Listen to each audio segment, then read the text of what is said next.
Hello mga kabishi! Dito na naman tayo ang inyong Rocky Tirang ina, Idalia Caralde.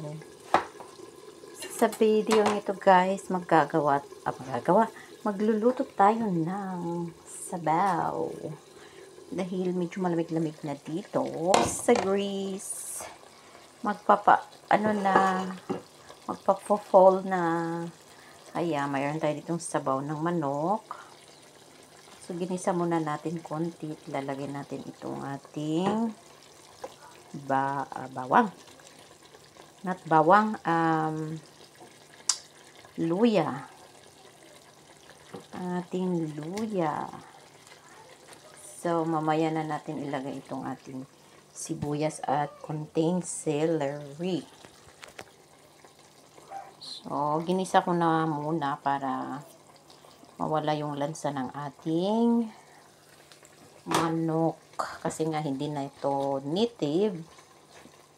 Para naman kasi kakain ng mga bata, kailangang lutong-luto ang ating manok.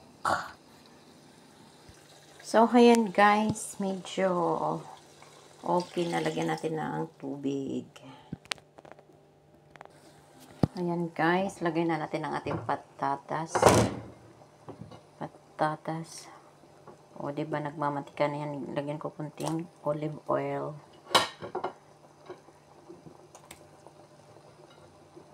Olive oil. Tsaka lagay na natin ang ating onion, fresh onion, celery. O, diba? Ayun. Mamaya na yung repolyo natin ilalagay. So, ayan. Ganyan lang ang ating tabas ng ating hiwa ng ating fresh onion. Para hindi siya